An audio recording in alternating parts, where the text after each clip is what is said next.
Amen. You can take your seats. All right. I'm going to let me turn the lights up too, guys. All right. Make sure you have your notes and a pen. That would be great.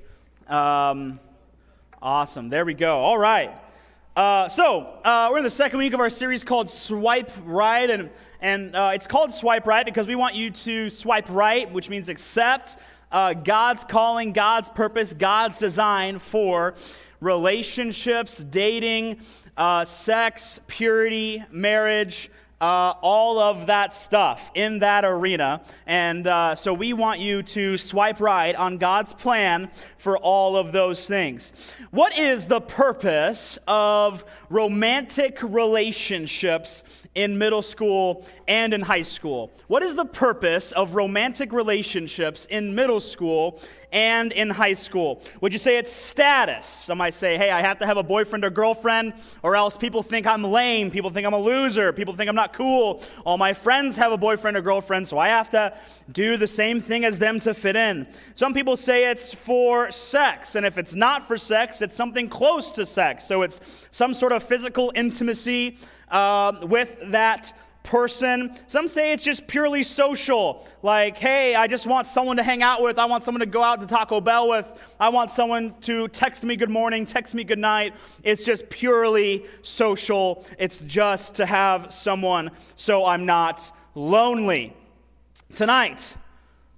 Today, in our culture, in your world, asking someone out is a big deal. Who would agree with that statement? Asking someone out is a big deal. Now, I did a deep dive on social media this week because I knew this video existed and I wanted to find it. And I found a video of me asking Kaylee out to spring banquet back when we were 18, 19 years old, something like that. And I think we have that on the slides.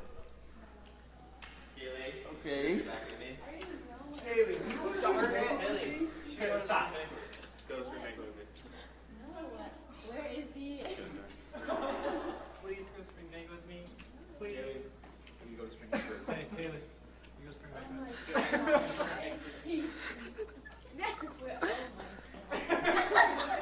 Haley, will you go to spring banquet with me? Aww. Amen. So I took that from The Office. I had all of my buddies line up in the hallway and ask Kaylee out to spring banquet. Now that's at risk. She could have said yes, and it would have been a horrible failure, and it would have been extremely awkward, and the video would not. I had to actually screen record this video because I could not figure out how to download it off of Facebook.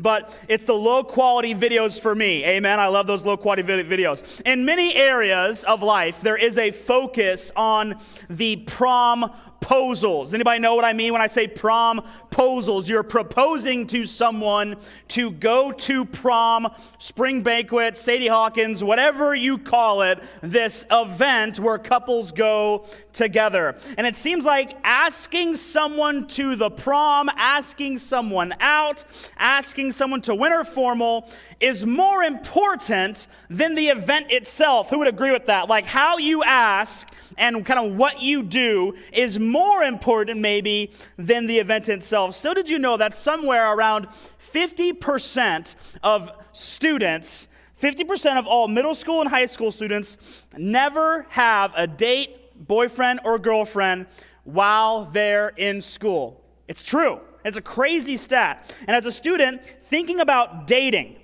thinking about boyfriends, thinking about girlfriends is a part of your experience. And not many young people, though, are thinking about marriage at this stage of life. And if you are thinking about marriage, you might be a little weird. But I want to help you and encourage you to start thinking and be a little weird in a good way, in a godly way. I like being weird in a godly way, weird to our culture. I want to encourage you to think about marriage down the road. For most of you, there's a lot of ground to cover between now and between the moment you say, I do. There's a lot of life, there's a lot of years between now and, Lord willing, your eventual marriage. And yet, What do you want your marriage one day to look like? What do you want your marriage one day to look like? I went online and I found a couple, like the expectations of what you think marriage might be. Look at this, all amazing. They're on the beach, how romantic. He's down on one knee. There's a blanket. They have flowers. She is so unexpectedly surprised that she is being proposed. I mean, look at her eyes. Look at how into this moment she is. That top picture, the one on the right, they're cuddling by the pond that they may have just gotten married. How romantic is this, right? Everyone say, ah. Amazing. Expectation. Here's a little bit of reality for you when it comes to marriage. Like, this is me with my wife. You kiss. Gross. Your forehead's all sweaty. Are you kidding me right now? Marriage is always having someone to pity laugh at your jokes. Kaylee, thank you, baby. I love you. Thanks for always pity laughing at my jokes. I got another slide with some memes. Reality is this when it comes to marriage. When you get in a fight, but you can't remember how it started, I don't know what we're yelling about, right? Marriage lets you annoy one special person for the rest of your life. I say double amen to that. I think I got one more, Sam.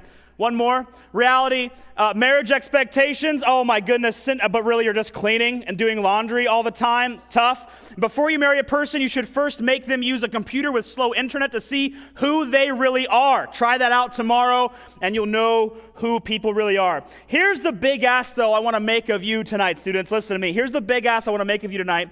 Think ahead just a little in your life. It's tough to do, trust me, I know. But something happens between the dream of the perfect marriage and the reality of marriage.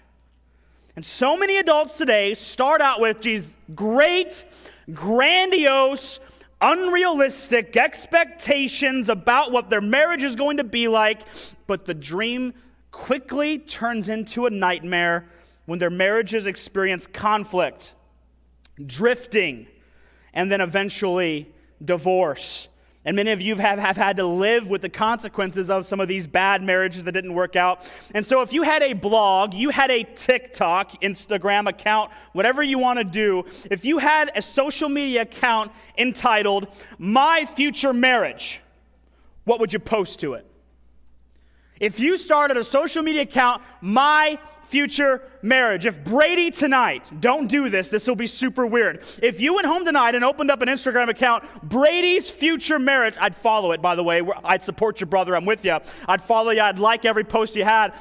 Don't do this now. But what would you post if you had a social media account, My Future Marriage? And you're like, listen, I don't even know what I'm looking for. I'm not even thinking about marriage yet. I'm just trying to think about the drama that's going on in my friend group. I'm just trying to think about the show choir event that's happening this weekend. I just want to graduate out of 8th grade. I just want to graduate high school. I'm just trying to focus on college, whatever it is. But listen to me. The reality is, regardless of what you think, Ankeny Free students, you are posting to this hypothetical Your Future Marriage account every day. You are posting to that future marriage by your daily decisions, your daily conversations, the daily things you think, the words you say, the things you put online.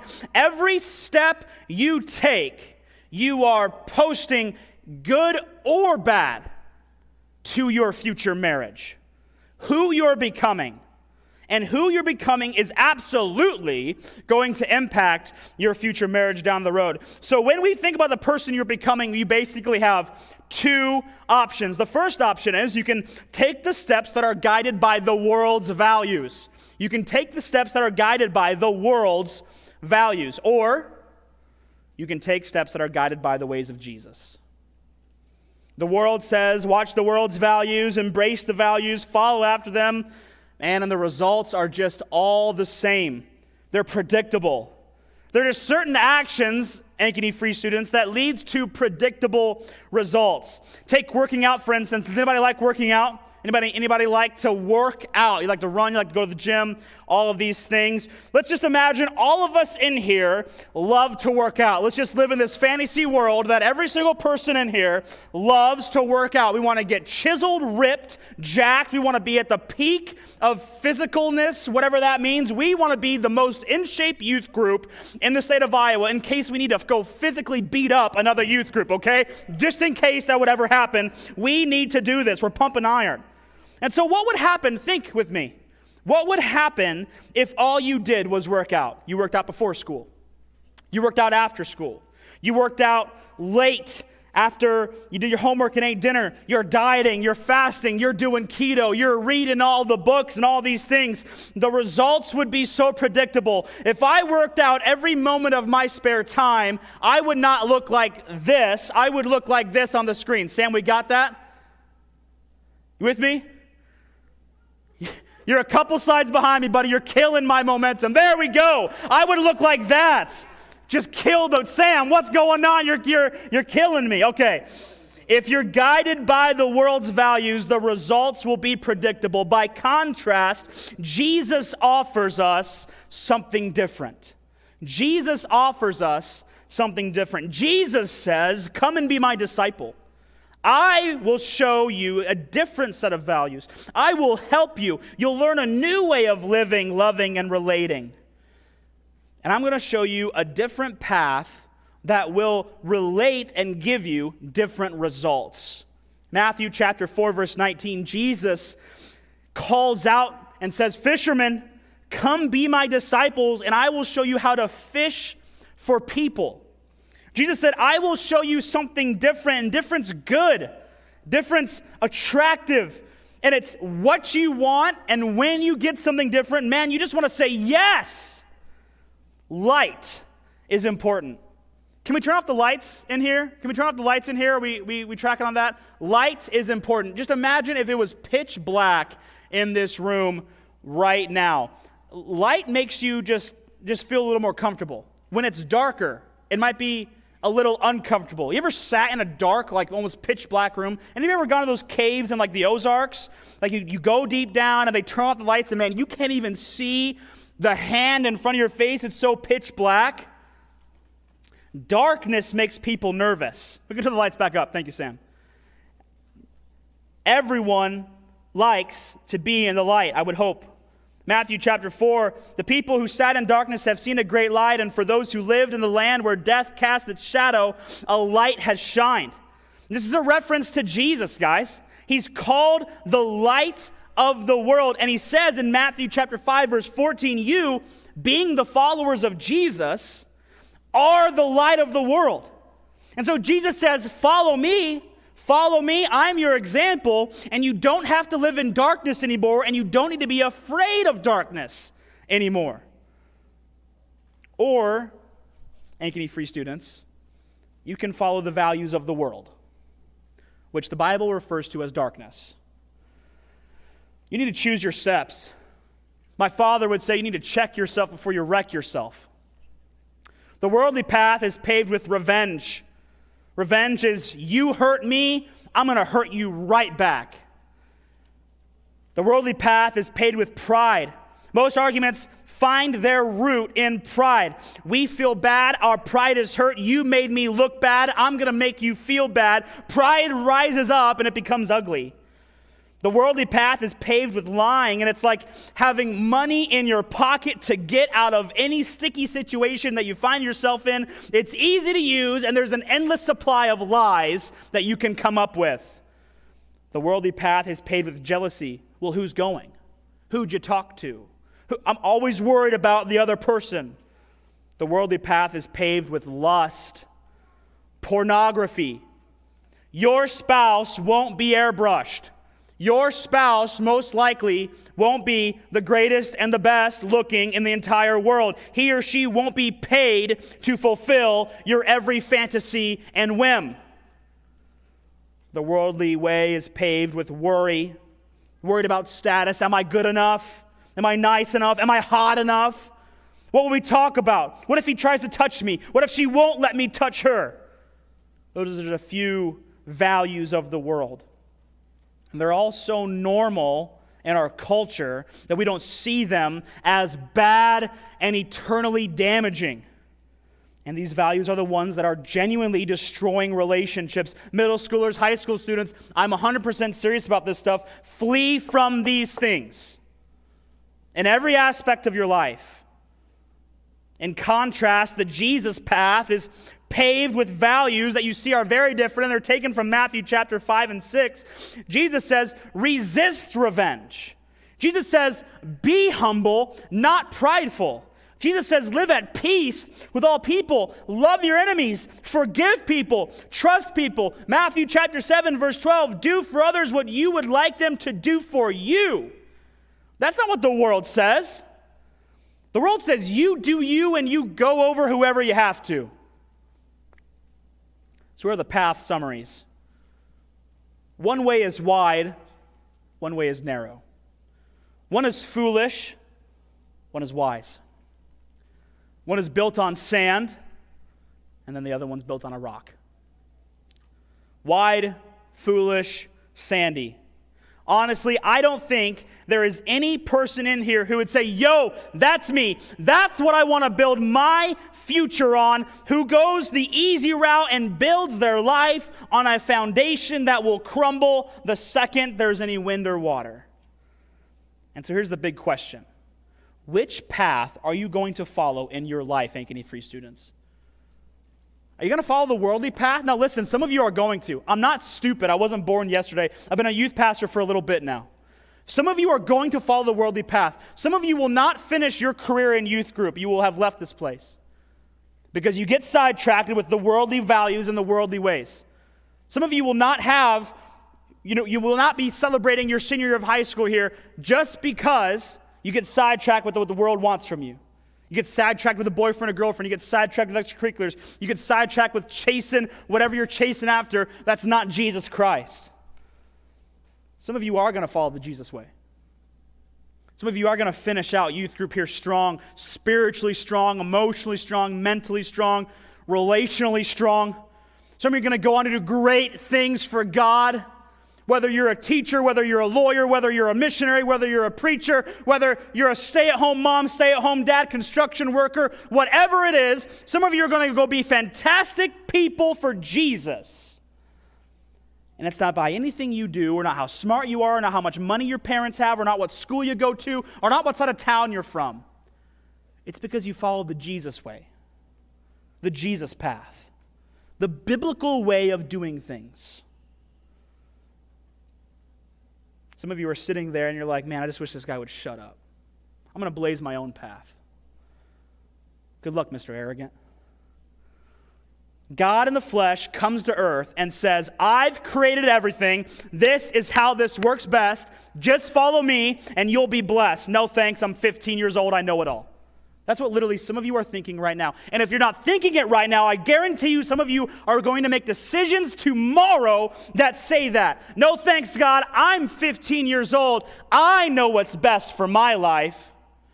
I don't need that Bible thumper preacher JD to tell me how to live my life. If you make that decision now, you may never really ever think about it again, and you're going to wake up when you're 40 years old, and your life will be in ruin. Maybe you're divorced. Maybe your kids are a mess. But most likely you will be painfully unhappy because you chose to follow your way of doing things and the world's way of doing things over God's way, over what the Bible has for your life. And so here's my closing challenge.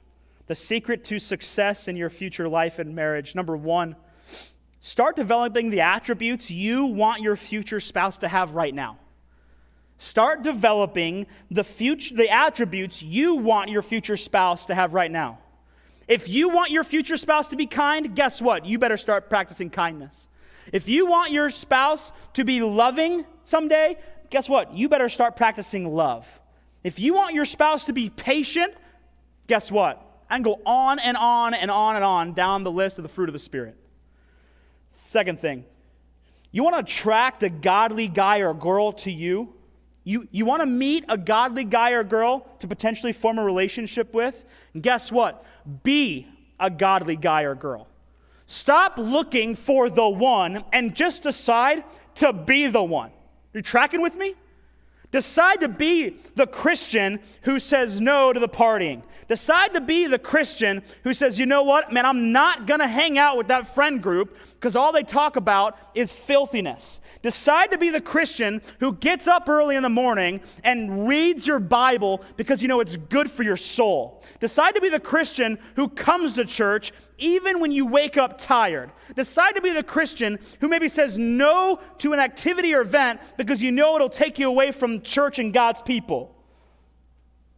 Decide to be the one instead of just focusing on finding the one.